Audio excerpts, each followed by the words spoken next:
Hello darlings, Aunty Tullula here. It's been so long since I've done any cooking shows.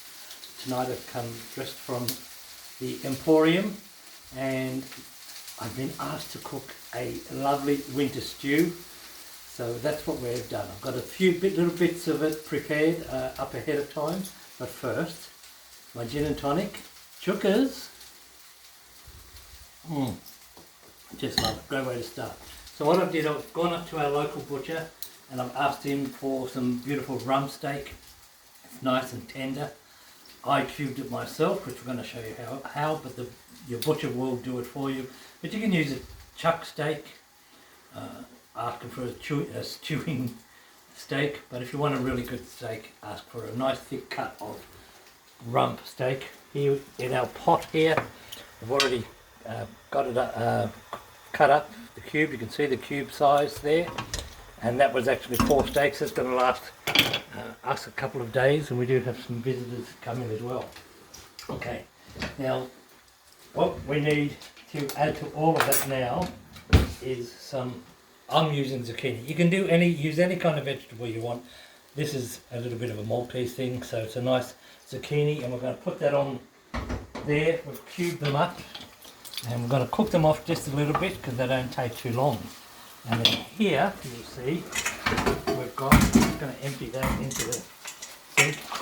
I've cubed and pre-boiled my potatoes. So I've diced them up into nice chunky cubes. And it's much better to have that prepared because it will take much longer to cook. So if you cube up your potatoes, I've left the skin on, pre-boil them, get them to the tender, not too soft, so otherwise they'll turn to mash, and then you'll be able to add them. Also here we've got a bowl of some carrots that I've pre-diced up as well. I'm going to leave a little bit of juice of that in there.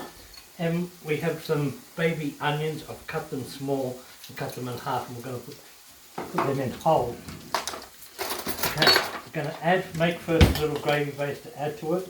So I use about 1, 2, 3 teaspoons of gravy, and of course some cold water. Once upon a time I used to always think you have to dissolve your gravy powder in hot water. In actual fact, you dissolve it in cold water. Give it a bit of a blend through, and that will thicken up with the hot. So we're going to add that in first. Now that's going straight in. I had that pre-boiling into a little bit of water there. Now we have a red wine, any kind, nice cheap wine. Pour that in. That's about a decent glassful of wine. Okay, now we're just going to throw everything in. So we've got the onions and our potatoes,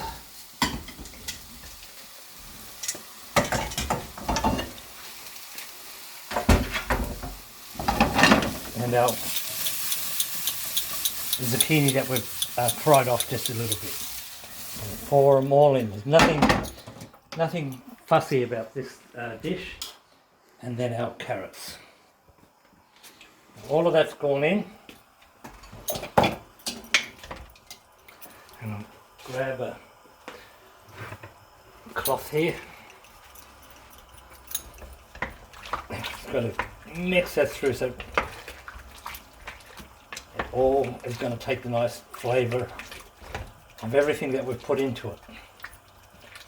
Now, to get that really nice and tender now, we need to cook that for about 1 hour. An hour to an hour and a half. The longer you leave it, the better, the softer and more tender the beef is going to take, even if you've got 2 hours. So it's 4 o'clock over here now. We'll probably sit down to eat that at about 6 o'clock tonight. Once it's up to a good boil, just put it on really low. But now we're adding a few other ingredients. So we have a Worcestershire sauce, and we want loads of that.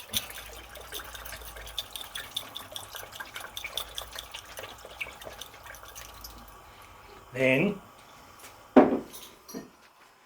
soy sauce. Not too much of that because of the saltiness in it. And this is our favourite barbecue sauce.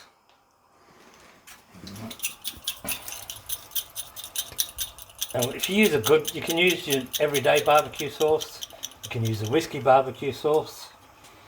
So that's a good half bottle of that I use then. And then once again now we're going to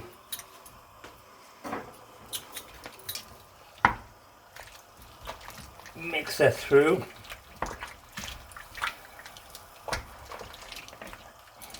Nice chunky.